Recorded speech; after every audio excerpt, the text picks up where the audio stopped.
In part 2 of our recap series, we covered the Peace Walker incident, the formation of MSF, and the eventual destruction of Mother Base in Ground Zeroes, thanks to a certain individual known only as Skullface. In part 3, we'll look at the events of Metal Gear Solid 5: The Phantom Pain, and the rise of the man known as Venom Snake. As usual, spoilers ahead. Snake has been in a coma for 9 years, having suffered grievous injuries in the attack by Skullface on Mother Base. He has, for instance, lost his left hand, which is later replaced by a prosthetic.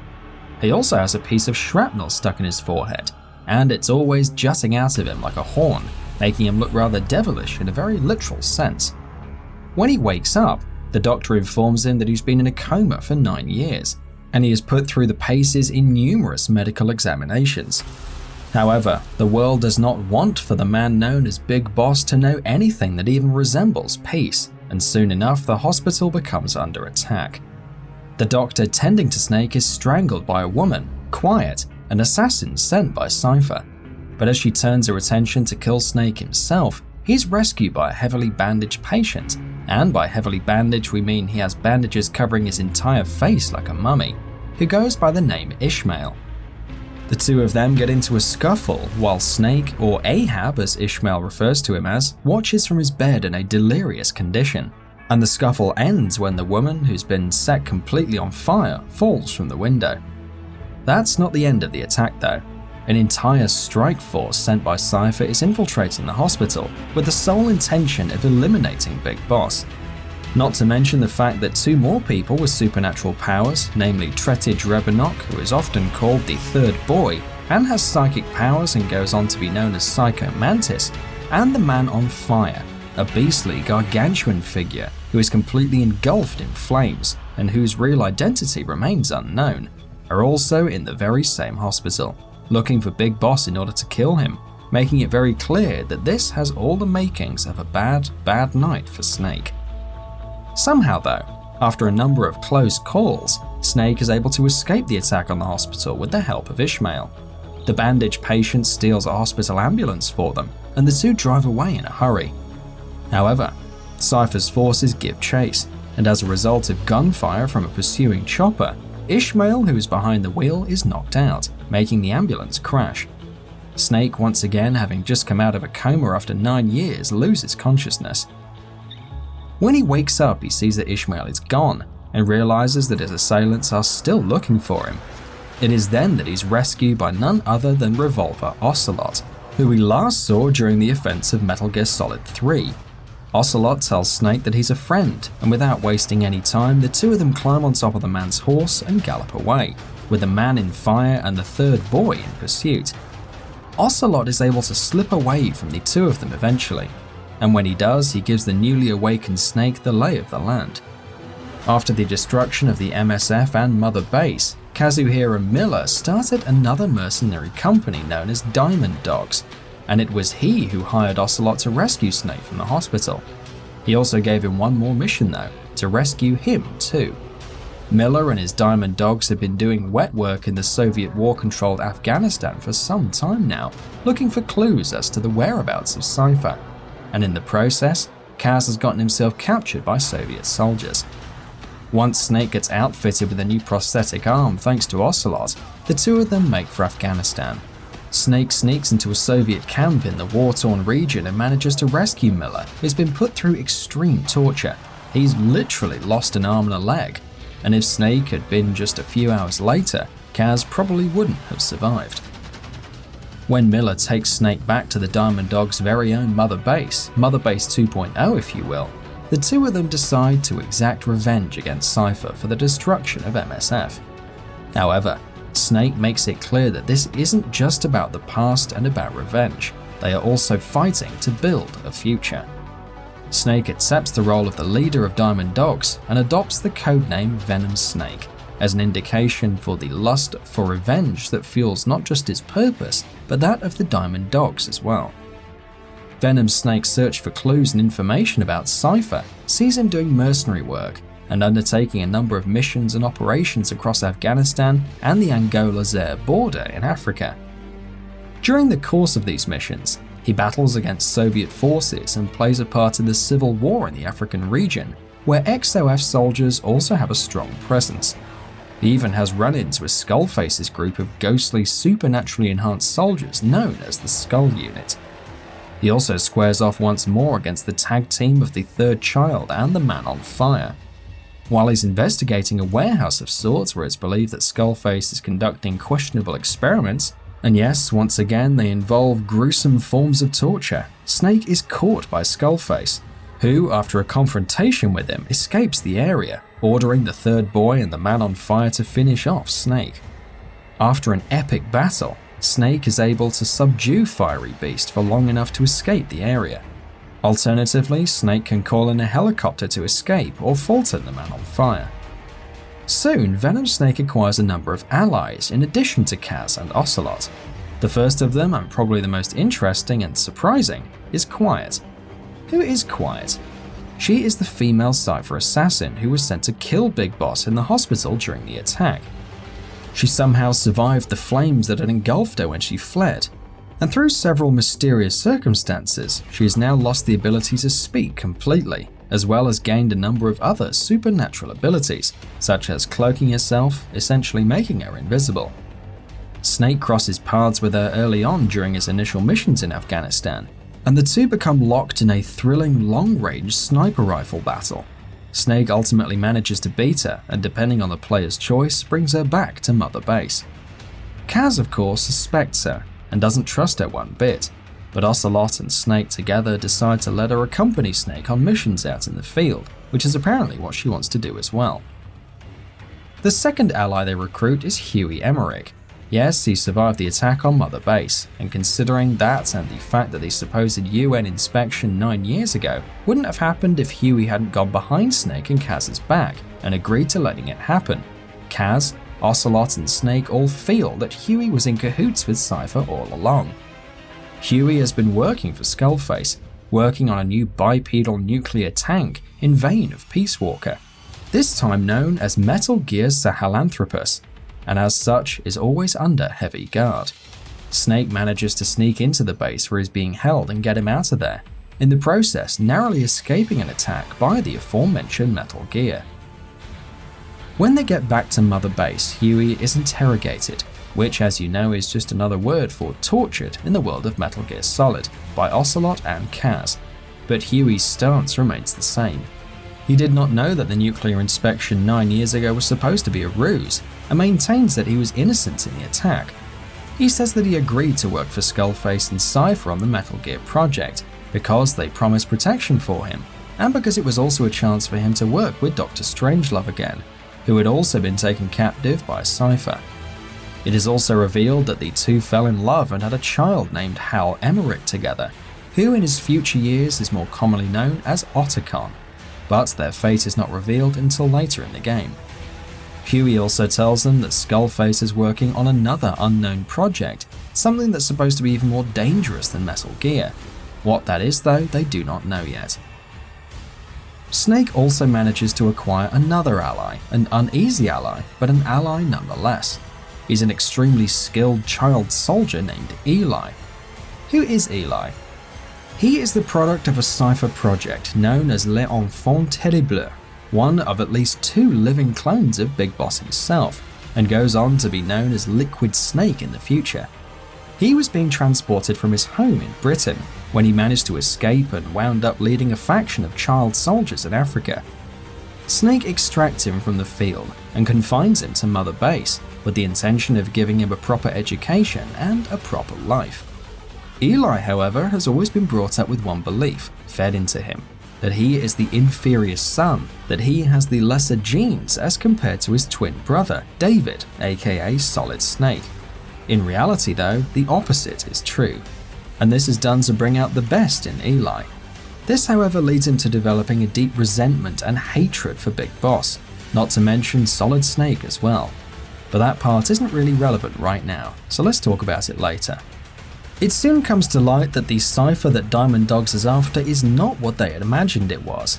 While they think Major Zero is the man behind everything that has gone wrong in the last decade or so, they soon realize that that is far from the truth. Major Zero has not been seen publicly by a single soul in close to 10 years. Why? Remember how we talked about the fact that Skullface, the leader of Cypher's XOF unit, harbors a hatred and resentment towards Major Zero. Skullface always wanted Zero out of the equation, and when he captured Paz and interrogated her during the events of Ground Zeroes, he did it because she was the only one who had met him in person in a long time. He wanted her to give up his location, and under extreme torture and under the false promises that he will leave Big Boss alive, that was exactly what she did. Skullface did not kill Zero, but he did send him a certain parcel as a gift. That parcel contained a sort of pin badge, which was supposed to be of some significance to the boss, and thus to Zero. The pin was infected with a certain parasite strain, and when Zero picked the pin by mistake, he was immediately infected with the virus. Zero did not die, but his health degenerated rapidly over the next few months, until finally, sometime later, he was in a completely vegetative state. Skullface and XOF had been acting as orchestrator for many of Cypher's actions to begin with, such as being an unknown and off-the-hooks backup team for Naked Snake during Operation Snake Eater. Snake realizes that their main concern is to fight against XOF and not against Major Zero, and as such, they decide to shift their priorities to what they know Skullface is working on, the project that Hughie claimed is more dangerous than even Metal Gear. At the same time, a mysterious epidemic breaks out in Mother Base, with several soldiers dying alarmingly soon after becoming symptomatic. Snake orders all the infected soldiers to be quarantined. Soon, he, Ocelot, and Miller realize that all the soldiers who have the disease have one more thing in common: they all speak Kikongo. This eventually leads Snake to embark upon a mission to rescue and extract an elderly scientist named Code Talker, who is supposed to possess knowledge of this epidemic and is being forced to work for Skullface on something known as a vocal cord parasite. Snake makes his way to the mansion where Code Talker is being held, but is ambushed on his way there by the parasite unit.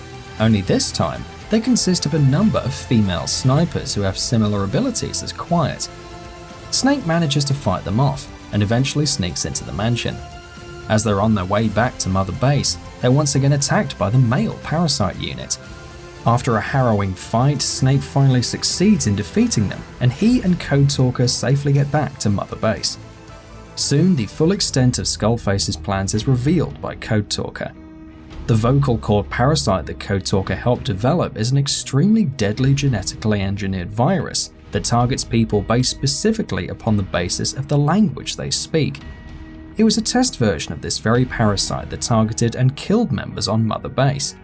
Code Talker gives Snake a cure for the parasite, and he manages to save the lives of the few people who haven't succumbed to the epidemic already. As for what Skullface wants with the vocal cord parasites, he believes that Major Zero's plans of uniting the world under Cypher were essentially the same as wiping out the several different cultures of the world and forcing his own version of and ideal culture down upon them. Skullface himself was ripped away from his own native culture and language in his violent childhood, and he resents Zero's plans because of this reason. He feels there is a better way to fulfill the vision the boss had for the world. This also means that just like Big Boss and Zero, Skullface also rated the boss and her ideals highly. Skullface means to use the vocal cord parasite to target the English language and destroy it completely by killing anyone who speaks it, so that he can stop the dominance of any one culture and protect the several other cultural identities throughout the world. He supposedly has 3 vials containing the parasite. The second leg of his plan is to create and distribute Metal Gear weapons to countries and organizations throughout the world, no matter how big or small, in order to create absolute nuclear deterrence. The supposed result for these 2 actions collectively should be to ensure that no one culture or nation is more powerful or more dominant than any other. However, there is a catch. Secretly, Skullface would retain control of any and all nukes he sells. How? Through Metal Gear Sahelanthropus.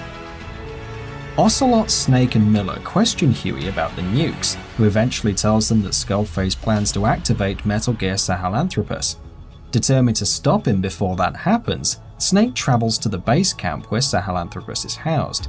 Snake comes face to face with Skullface, and after a captivating sequence where the latter explains his full plans and motivations to the former in great detail in the back of a jeep, things finally come to a head.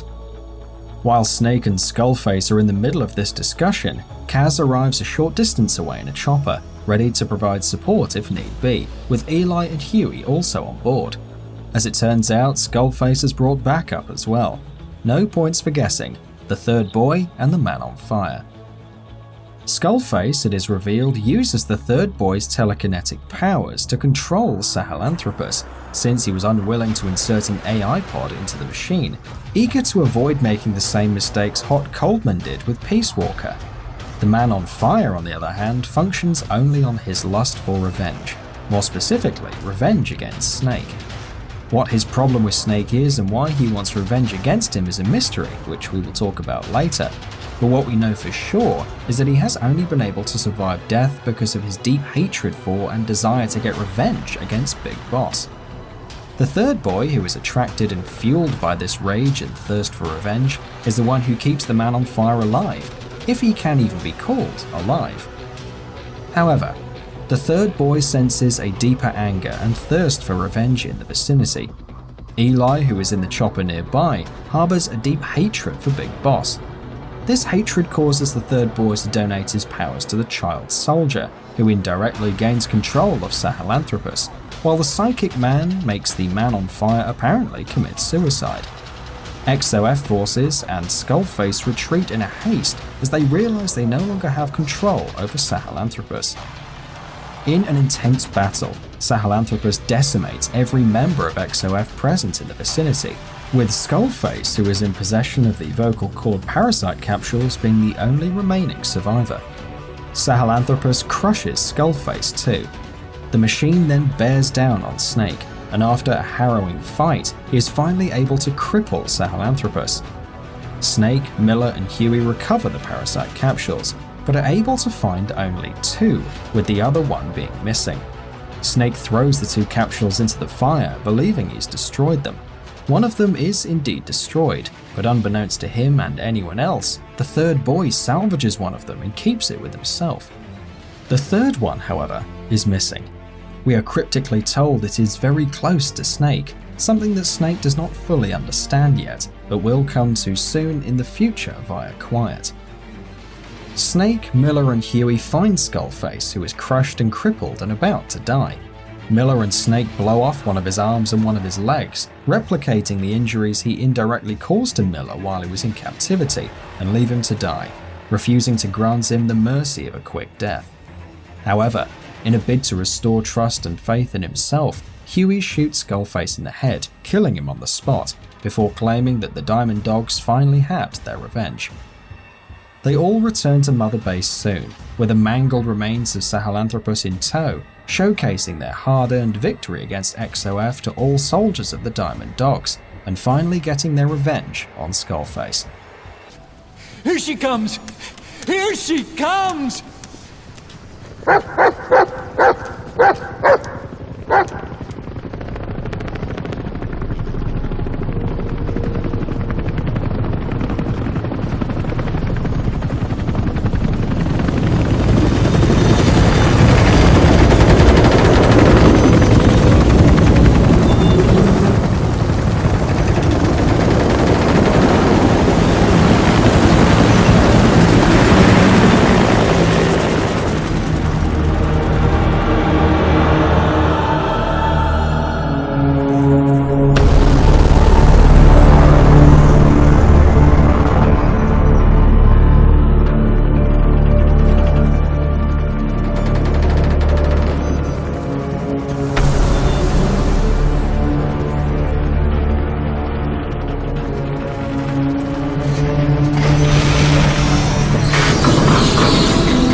We stand tall on missing legs.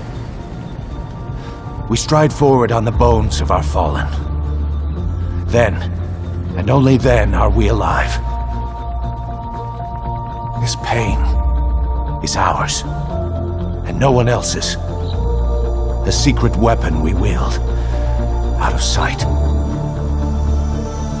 We will be stronger than ever, for our peace.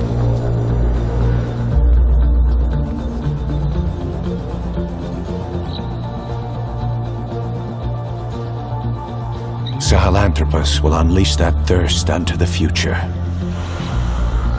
Those were his last words. Cause. Pretentious to the end. Still, doesn't feel like this is over.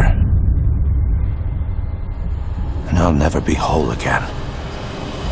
Think that's it? That's only half of Metal Gear Solid 5: The Phantom Pain. Check back for part 4 to see what happens next. And that'll be about it for this one. If you guys like what we're doing at GamingBolt, please consider subscribing to our channel, and I'll see you guys on the next video.